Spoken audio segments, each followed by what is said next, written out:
आप सभी को मेरा एक बार फिर से प्यार भरा नमस्कार। मैं आपका स्वागत करता हूं अपने इस गीता के सत्र में। आज हम चौथे अध्याय दिव्य ज्ञान योग, जो अर्जुन को कर्म योग देने के बाद कृष्ण ने दिया, उसको कर्मों के बारे में सब कुछ बताया कि कर्म करना क्यों ज़रूरी है और युद्ध करना तेरे लिए क्यों ज़रूरी है। उसके माध्यम से हमें बताया कि हमारे लिए जीवन के कर्मों को, नियत कर्मों को करना क्यों ज़रूरी है। उसको सिर्फ मात्र उसको करके ही हम कैसे सत्य को, कैसे ब्रह्म को, कैसे स्वयं को पा सकते हैं। उस सब का जो एक प्रोसेस, एक जो उसका योग जिसे कह सकते हैं, वो कृष्ण ने गीता के तीसरे अध्याय में कर्म योग के रूप में दिया। अब यहाँ पे चौथे अध्याय में वो उसे दिव्य ज्ञान योग दे रहे हैं। दिव्य ज्ञान योग मतलब उसे वो ज्ञान दे रहे हैं जो दिव्य है, जो अनंत की दिव्यता को प्रखर करता है, जो उस शून्य की दिव्यता को प्रखर करेगा, उसके बारे में बताएगा, जो उस परमात्मा के बारे में, आपके भीतर बसे उस परमात्मा के बारे में, उस ऊर्जा के बारे में, उस शून्यता के बारे में बताएगा। वो अध्याय है चौथा, जो आपको आपके बारे में बताएगा। यहाँ पे उस शून्यता को जो रिप्रेजेंट करेंगे वो कृष्ण हैं, और जो प्रकृति, जो आपका शरीर और जो प्रकृति है, उसको जो रिप्रेजेंट करेंगे वो अर्जुन है। तो आइए बढ़ते हैं गीता के चौथे अध्याय दिव्य ज्ञान योग में। जय श्री कृष्ण। इसका पहला श्लोक है, आज हम इसके 7 श्लोक लेंगे।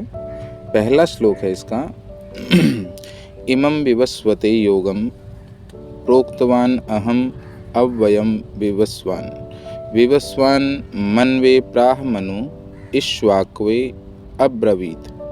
उसके पश्चात इसका दूसरा श्लोक है,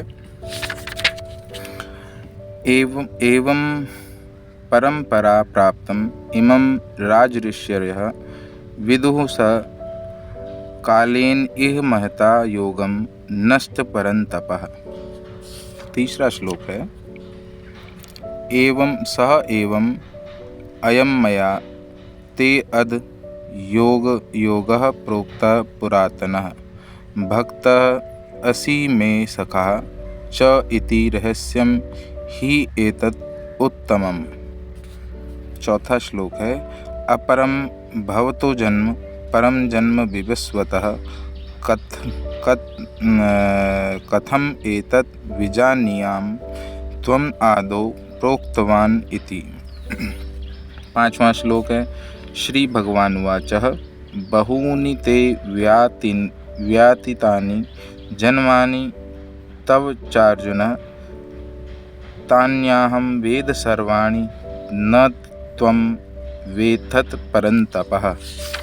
छठवां श्लोक है, अजः अपि सनः अव्यय आत्मा भूतानां ईश्वरः अपि सन् प्रकृतिं स्वाम् अधिष्ठाय संभवामि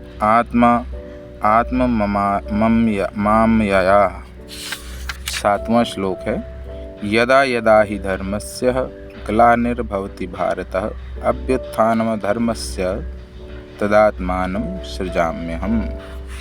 अब इन 7 श्लोकों को इकट्ठे इसलिए लिया है क्योंकि ये 7 श्लोक एक साथ में कुछ बेहतर बात दे जाएंगे, इसलिए इन 7 श्लोकों को आज इकट्ठे लिया है। इसके पहले श्लोक में श्री भगवान वाचः, श्री कृष्ण कहते हैं, श्री भगवान कहते हैं, श्री वो शून्य कहते हैं, वो अनंत चेतना कहती है, वो ब्रह्म कहते हैं कि मैंने इस अमर विद्या को, अमर योग विद्या का उपदेश सूर्यदेव विवस्वान को दिया, और विवस्वान ने मनुष्यों के पिता मनु को उपदेश दिया, और मनु ने इसका उपदेश इक्ष्वाकु को दिया।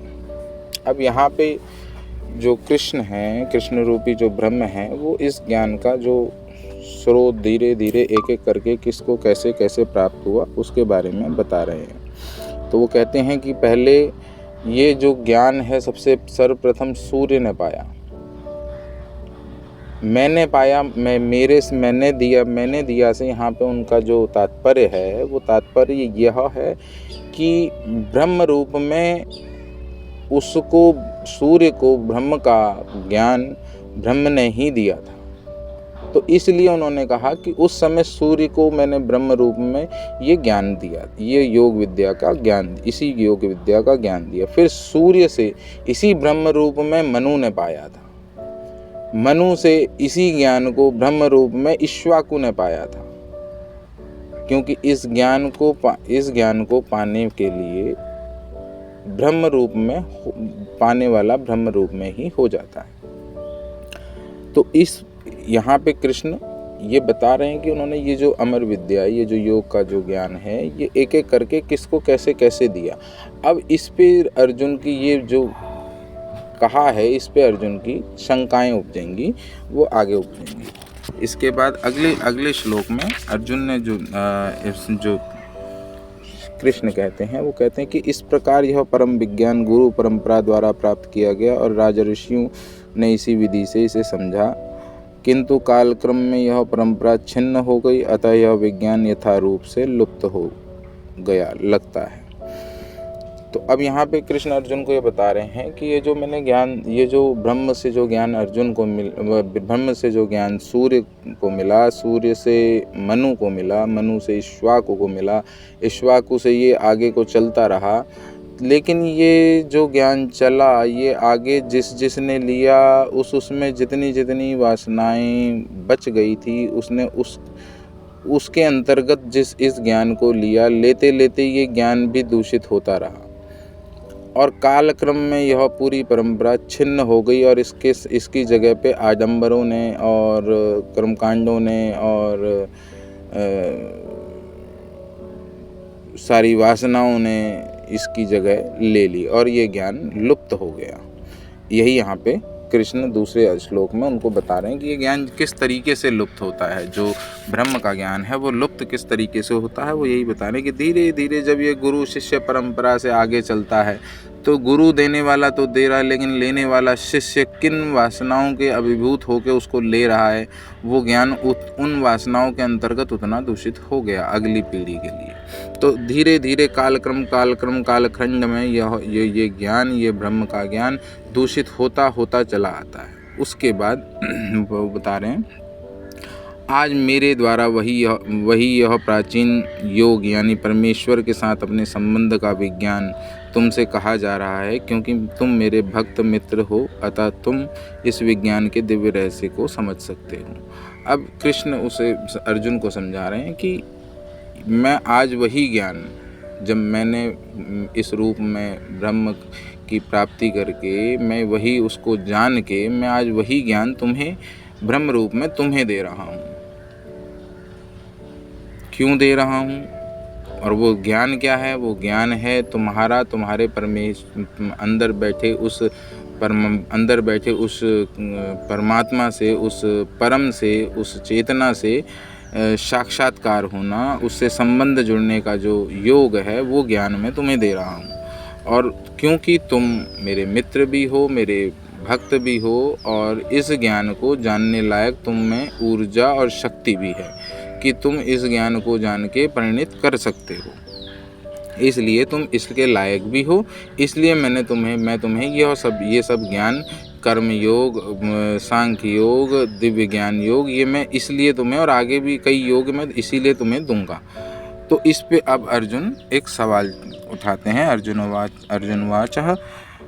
कहते हैं कि हे प्रभु, सब कुछ तो अर्जुन हैं या हम हैं, अब हर किसी का सवाल एक निश्चित है कि आज मैं ये कह दूं कि मैंने यही ज्ञान समय पूर्व, युग पूर्व अर्जुन को दिया, या मैंने यही ज्ञान अपने भिक्षुओं को बुद्ध रूप में दिया, तो हर कोई ये पूछेगा, हर किसी के मन में एक जो सबसे पहला सवाल है, वही सवाल अर्जुन के मन में उस समय आया। वो कहते हैं कि हे जनार्दन, हे प्रभु, सूर्यदेव विवस्वान आपसे पहले हो चुके हैं, ज्येष्ठ हैं आपसे, तो फिर मैं कैसे समझूं कि प्रारंभ में आपने इसी विद्या का उपदेश दिया। अब वही गलती यहाँ पे अर्जुन कर गया, जो गलती हम लोग बहुत ऊपरला देखते हैं। मैंने इसीलिए शुरू में ही ये कहा था कि यहाँ पे कृष्ण नहीं है, यहाँ पे कृष्ण वो हैं जो अनंत चेतना रूप में, ब्रह्म रूप में है। और यहाँ पे जो अर्जुन है वो प्रकृति को एकांकित कर रहे हैं। तो अब ये प्रकृति का ये सवाल एक जायज़ है, क्योंकि वो उस चेतना से अनभिज्ञ है, क्योंकि वो वासनाओं में लिप्त है। तो वो अर्जुन उस उतनी दृष्टि से देख के ये कहते हैं कृष्ण से कि हे प्रभु, मैं ये कैसे मान लूँ कि आपने सूर्य को दिया? सूर्य तो आपसे बहुत पहले के जन्मे हुए हैं, ये सत्य है। ये जो मुझे दिख रहा है उस प्रकार उतने तक तो यही सत्य है कि आपका जन्म अभी का है अर्वाची का, और वो तो विवस्वान का जन्म तो बहुत पहले का है। तो अब इसमें फिर कृष्ण इसका जवाब देते हैं, वही जवाब देते हैं जो मैंने पहले आप सबको समझाया कि यहाँ पे कृष्ण ब्रह्म रूप में है। ब्रह्म रूप में कोई रूप नहीं है उनका, वो रूप जो कृष्ण का है वो भी उनका नहीं है। वो अनंत हैं, वो अविनाशी हैं, वो परमेश्वर, वो ब्रह्म रूप में, वो निराकार रूप जो हर शरीर जिस निराकार ब्रह्म में स्थित है उसमें स्थित होके कृष्ण उस समय ज्ञान दे रहे हैं। तो वो उसके मैं को संबोधित कर रहे हैं वहाँ पे। कृष्ण के मैं को संबोधित नहीं करें। कृष्ण का मैं होता तो अहम हो जाता। वो वहाँ पे ब्रह्म के मैं को संबोधित करते हैं जो सब कर्मों का करता है। तो इसीलिए इसके आगे कृष्ण बताते हैं कि तुम्हारे तथा मेरे अनेकानेक जन्म हो चुके हैं, मुझे तो उन सबका स्मरण है, किंतु हे परम तप, तुम्हें उनका स्मरण नहीं रह सकता। अब यहाँ पे कृष्ण वही बता रहे हैं। वो कह रहे हैं कि हे अर्जुन, यानी हे प्रकृति। अब अर्जुन भी यहाँ से हम थोड़ी देर के लिए हटा देते हैं यहाँ पे, यानी यहाँ पे वो चेतना कह रही है कि हे प्रकृति, तेरे और मेरे अनेकों जन्म हो चुके हैं। यहाँ हर जन्म तेरा और मेरा मिलके ही होता है। यहाँ हर रूप तेरे और मेरे मिलने से ही बनता है। यहाँ हर जन्म तेरे और मेरे बिना हो ही नहीं सकता, कुछ भी संभव नहीं है। ऐसा नहीं था तू पहले नहीं था, ऐसा नहीं है तू आगे नहीं होगा, ऐसा नहीं है तू और मैं अब नहीं होंगे, हम दोनों ही हमेशा ही होंगे, क्योंकि हमारे दोनों के होने से ही कुछ होना संभव है। तो इसलिए, लेकिन वो सब मुझे याद है क्योंकि मैं अपने सत्य रूप में परिभाषित हो रहा हूँ, और तुझे याद नहीं है क्योंकि तू प्रकृति रूप में बैठा हुआ है। तेरे में तू वासना स्वरूपों में बैठा हुआ है, तुझे उनका त्याग करना होगा, तब तू वो दृष्टि, वो गोचर पा पाएगा। तो इस श्लोक में वो उसे बता रहे हैं कि तुझे उसका प्रकृति, हे अर्जुन, यानी प्रकृति, तुझे उसका स्मरण नहीं है। वो तेरे भीतर है, तू उसे सबको जानता है, तुझे उसका स्मरण नहीं है।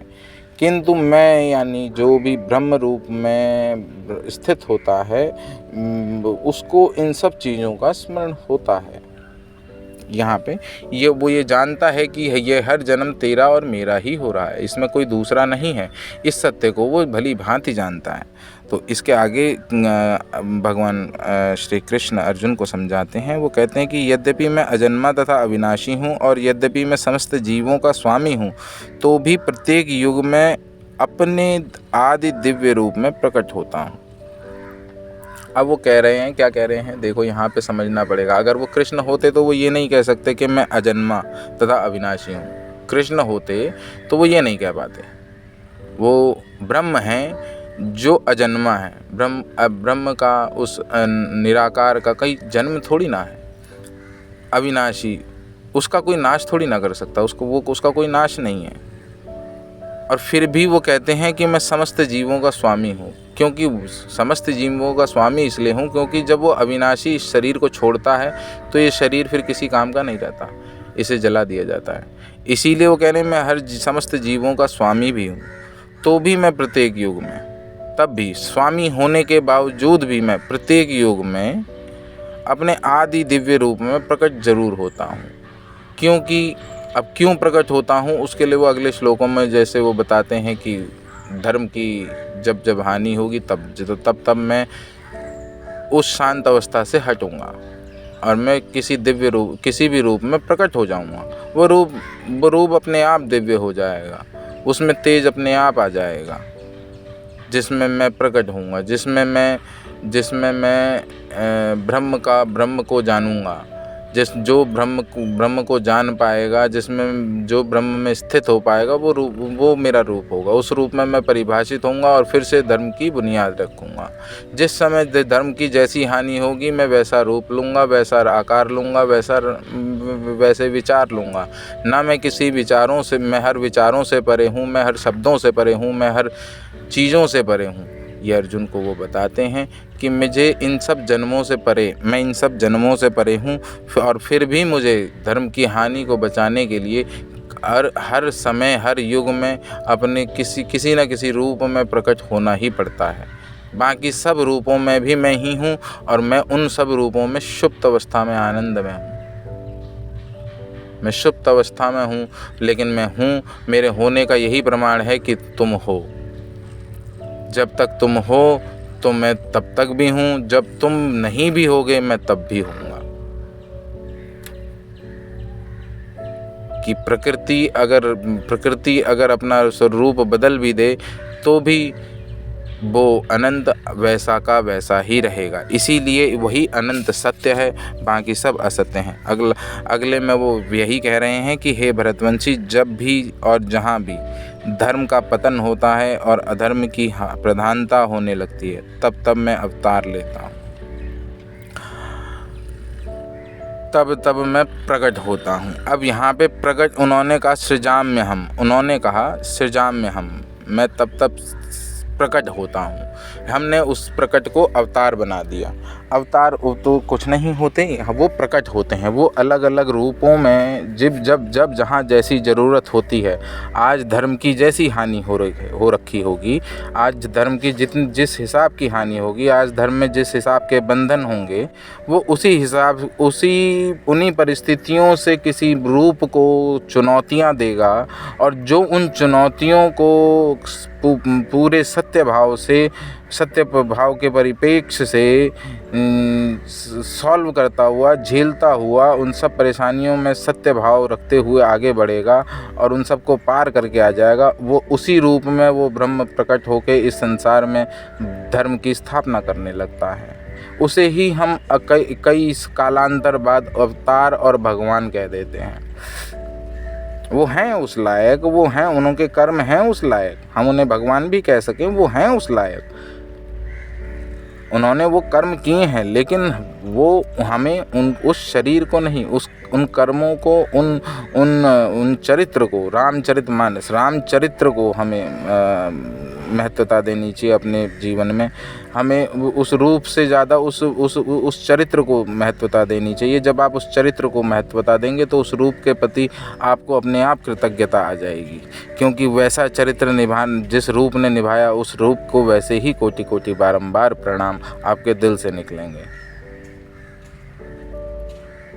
तो ये इन 7 श्लोकों का जो पूरा मर्म यहाँ पे निकला, उसमें ये निकलता है कि यहाँ पे कृष्ण पहले अर्जुन को ये बताते हैं कि मैंने ये ज्ञान पहले सूर्य को दिया, सबसे पहले सृष्टि में ये ज्ञान सूर्य को मिला, तब जाके सूर्य उस स्वभाव में पहुंचा कि दिन भर स्वयं जल के पूरी सृष्टि को प्रकाश देने वाला जो स्वभाव है, वो सूर्य में इसी ज्ञान को पाने के पश्चात आ पाया। तो इस ज्ञान को सूर्य ने आगे बढ़ाया, मनु को दिया। जब इन मनुष्यों की उत्पत्ति हुई, मनु का जन्म हुआ, प्रथम मनुष्य का, मनु को ये ज्ञान दिया। मनु से ये ज्ञान इक्ष्वाकु को आया, इक्ष्वाकु से आज आगे इक्ष्वाकु वंश में राम जन्मे, फिर उसके बाद युग बदला, कृष्ण जन्मे। इन सब तक वो ज्ञान पहुंचता रहा। अब वो ज्ञान किसने किस हिसाब से लिया, वो उस हिसाब का विकसित होता चला गया। अब उसके पश्चात उसी ज्ञान से ही ये सारा अज्ञान उपजा, सारे बंधन उपजे, सारी वासनाओं ने जड़ कर ली, क्योंकि उस ज्ञान को जो लेते रहे वासनाओं से युक्त शिष्य, उन्होंने आगे इसका पूरा विस्तार किया। जो शांत थे, जिन्होंने निर्वसन होकर इस ज्ञान को लिया था, वो शांत थे, वो शांत ही हो गए। फिर जब ज़रूरत पड़ी तो वो उद्धृत हुए और समाज में उन्होंने धर्म की स्थापना करी। कालांतर में हमने उन्हें भगवान और अवतार कह दिया। तो इसी को यहाँ पे कृष्ण समझा रहे थे कि ये ज्ञान इस तरीके से आगे चलता आया और आज यही ज्ञान मैं तुझे दे रहा हूँ, इस रूप में फिर से मैं तुझे दे रहा हूँ, लेकिन देने वाला मैं ही हूँ, हर शरीर में कर्ता मैं ही हूँ। यही यहाँ पे ब्रह्म बता रहे हैं कि हर शरीर का कर्ता मैं ही हूँ और कर्ता तू स्वयं को न जान। इसके आगे 8वें श्लोक से हम कल शुरू करेंगे। आज के जो 7 श्लोकों का मर्म था वो जितना मैं गहराई तक जा सका श्री कृष्ण की कृपा से, उस ब्रह्म की कृपा से, आप लोगों के आशीर्वाद से मैंने आप तक पहुंचाने की कोशिश करी। उम्मीद करता हूं आप सभी को इससे कुछ ना कुछ सीखने को ज़रूर मिलेगा। मुझे बहुत कुछ जो भी मिला मैं आप तक पहुंचाने की कोशिश करता रहूँगा। इसी आशा में आप लोगों से विदा लूँगा। कल फिर दूसरे इसी अध्याय के अगले श्लोकों में कल दूसरे सत्र में मिलेंगे। तब तक के लिए आप सबका बहुत बहुत धन्यवाद, आभार इतनी देर सुन पाने का। और इसको अगर आप जीवन में उतार पाएँ तो आप लोगों का बहुत बहुत आभार। जय श्री कृष्ण। हर हर महादेव।